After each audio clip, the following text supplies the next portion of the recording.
नुकताच code of election rules मध्ये पण काही बदल केले गेले आणि ते बदल असे आहेत की निवडणूक संदर्भातले सगळेच दस्तऐवज डॉक्युमेंट्स हे सार्वजनिक करता येणार नाही। सगळ्याच विरोधी पक्ष नेत्यांनी सगळ्या विरोधी पक्षातल्या सगळ्या पक्षांनी हे विचार करण्याची गरज आहे आणि जे आवाहन बाळासाहेबांनी केलेलं आहे की आपले सगळे राजकीय मतभेद विचार मतभेद बाजूला ठेवून ईव्हीएमच्या विरोधातली लढाई ही आपल्याला एकत्र लढायला लागणार आहे। जय भीम। 16 जानेवारी रोजी वंचित बहुजन आघाडीचे राष्ट्रीय अध्यक्ष ॲडव्होकेट बाळासाहेब आंबेडकर यांनी सगळ्या विरोधी पक्षांना एक पत्र लिहिलेलं आहे। त्या खुल्या पत्रामध्ये ईव्हीएमच्या विरोधात आणि कोड ऑफ इलेक्शन रूल्स हे जे 1961 मध्ये झालेली जी नियमावली आहे त्याच्यामध्ये झालेले बदल याबद्दल प्रामुख्याने बाळासाहेबांनी मांडलेलं आहे। नुकत्याच महाराष्ट्रामध्ये विधानसभा निवडणुका झाल्या आणि ईव्हीएम वरती अनेक ठिकाणी प्रश्न उठवले गेले। दोन मुद्दे याच्यामध्ये महत्त्वाचे, एक म्हणजे डेटा।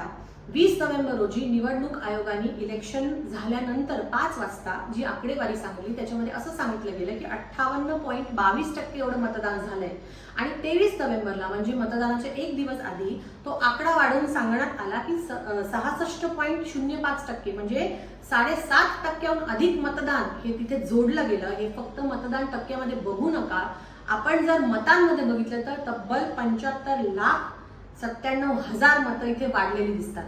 3 प्रश्न प्रामुख्याने इलेक्शन आयोगाला म्हणजे निवडणूक आयोगाला बाळासाहेबांनी प्रश्नामध्ये पत्रामध्ये विचारलेले। एक म्हणजे एका मतदाराला निवडणुकीत जाताना तिथे मतदान करताना एका मतदाराला किती वेळ लागतो।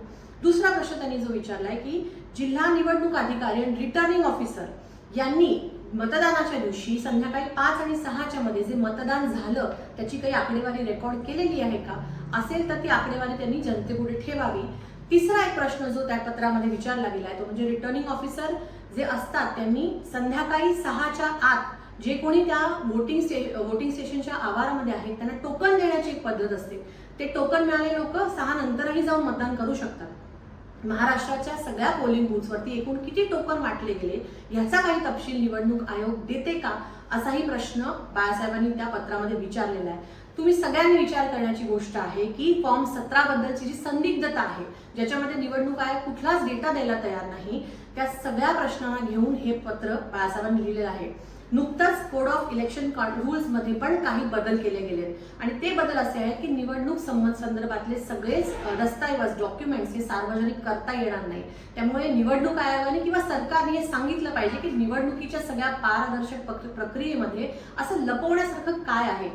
सगळ्याच विरोधी पक्ष नेत्यांनी सगळ्या विरोधी पक्षातल्या सगळ्या पक्षांनी हे विचार करण्याची गरज आहे आणि जे आवाहन बाळासाहेबांनी केलेलं आहे की आपले सगळे राजकीय मतभेद विचार मतभेद बाजूला ठेवून ईव्हीएमच्या विरोधातली लढाई ही आपल्याला एकत्र लढायला लागणार आहे।